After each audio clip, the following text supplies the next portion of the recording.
Hi there, it's Rob Tiongson again for my second video blog post for our class. And this time I'm going to focus on digital identity and get to the 7 main topics or driving points with digital identity.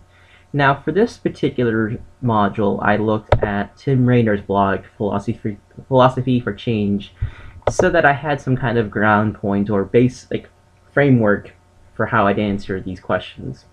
Firstly, the question that was first asked to us was, how is our digital identity different from our real-world self, and how is it the same? Tim Rainer mentions about a very interesting concept in which basically social media is like a vehicle for exchanging information. So with that being said, it's also a vehicle for identity formation.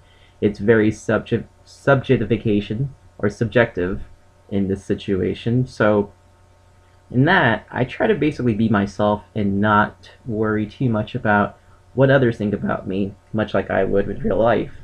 Of course, there are norms. Of course, there are customs. So how I interact with others may agree with most people, but with others, I have to be very accommodating, or at least adjust to their sense of identity and how they communicate with others. In terms of the second question, how does technology enable me to fully express myself in a specific dimension of my identity? That's a pretty simple answer I have for that. Now, when I'm not focused on schoolwork, I have a racing blog called The Podium Finish.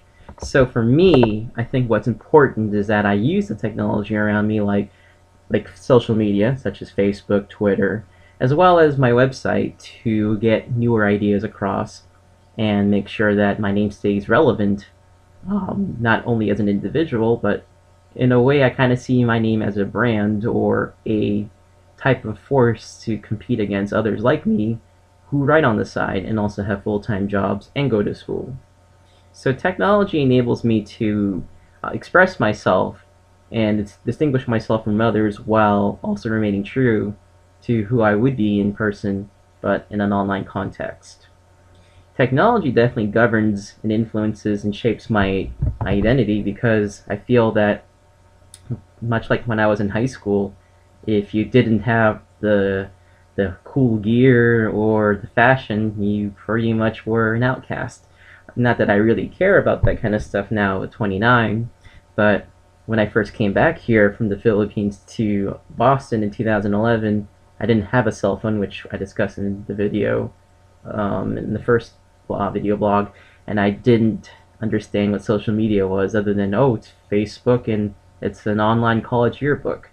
Little did I know that it expanded into a video game platform and also a place where kids, high schoolers, college students, teachers, and even people who you wouldn't think would be on social media have a forum to go and talk to family and friends. So I think when you answer that question in a very simple concept, it basically is just another way to interact with people on face-to-face if you have a webcam, or it's kind of like it even when you're typing up messages. You just have to be respectful and also exercise caution when you're using online tools. Now, in terms of my digital identity being a product of the social and technological context in which I live, I would say that being a working student in a job near the Boston area, I wouldn't really say it's a big impact on my life or how it shapes my digital identity, but in a general context, I would have to say that it makes you seem a little bit more, shall I say, elite, as the youth would say, because they feel that, again, having these tools or knowing how to use social media just makes you that more into it or with the times. How is your online identity like a performance? Now, going back to Tim Rainer's writings, he mentioned something very interesting about how there's this example of a girl named Audrey, who is a 16-year-old American student with a sizable social media footprint. She's aware of what she puts online as a sort of performance, and she described her Facebook identity as a little twin in the internet that she constantly tinkers with and reshapes in response to feedback. Come to think of it, that's no different than real life, because when we interact with our, our superiors at the work setting or parents at home or on the phone, don't we already do those kind of adjustments? I mean, we're not perfect. That's what makes people human. But in an online setting, I think, especially with the youth, it can be very, very powerful in a way, whether good or bad, in which they can shape themselves. And in that situation, it is like a performance because they're out to please others and be somebody that they're ultimately not. And unfortunately, we've seen that recently in years where social media has been bad and can be a forum for bullying, which is something I'm totally against. And I feel sorry for kids sometimes when I have to realize that they have access to these wondrous tools, but much like the explorers of the past, may not have any idea what they're getting themselves into with the risks involved. Now, lastly, for the last two questions, how is my behavior different from what I know in public, and how does my digital identity affect my sense of who I am as a person? And to kind of knock two birds with one stone, I would know it's different if I feel uncomfortable with how I'm talking or how I'm perceiving a situation. That happens very often with Twitter when I'm live tweeting races.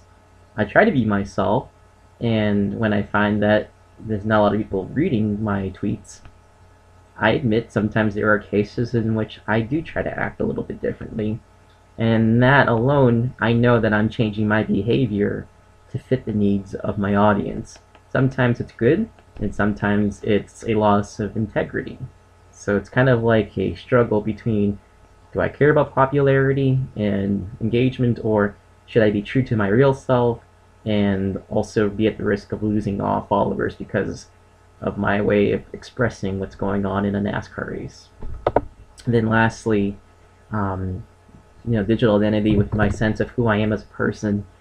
Like I said, I just try to pretty much be myself because it's hard enough being who you are in person, and then having to separate the real life person versus who you project online.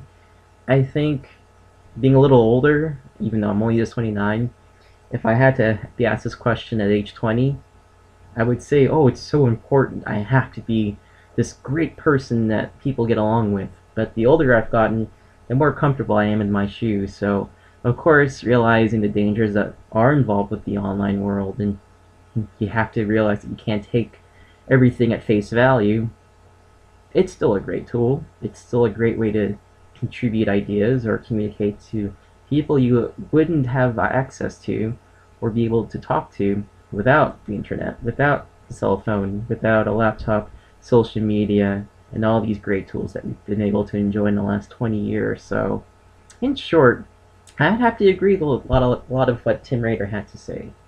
It's basically, from what I can summarize, the online world is no different than when it was like to be in school.